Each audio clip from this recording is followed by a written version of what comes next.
TV. Kawadhi nyimeni higni 25 bang' muoch mar mbom e pacho kae boma ma Nairobi.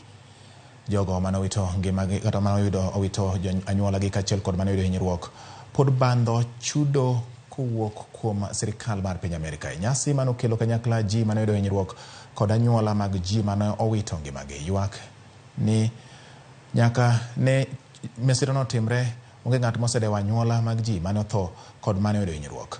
Jatelo mag Azimio la Umoja kotengi kod Kalonzo Musyoka mabende noywore nyasino oseyo piny owacho mar Kenya Kwanza kuom rem chopo e nyasino. Jokanyo bende okwayo piny owacho mondo mi osir jogo kendo odhir piny Amerika mondo mi omigi chudo magi. Whom I've known over the years as a journalist. I have sought for employment in the government.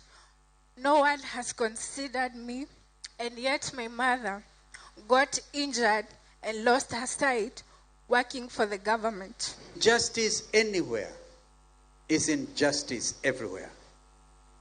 And we hold the view that if we continue to work in justice as Kenyans against each other, we will continue to be a restless nation. We also want to urge the Kenya government, the Kenya Kwanza government, to put these families first. I'm disappointed that they didn't send a representative here.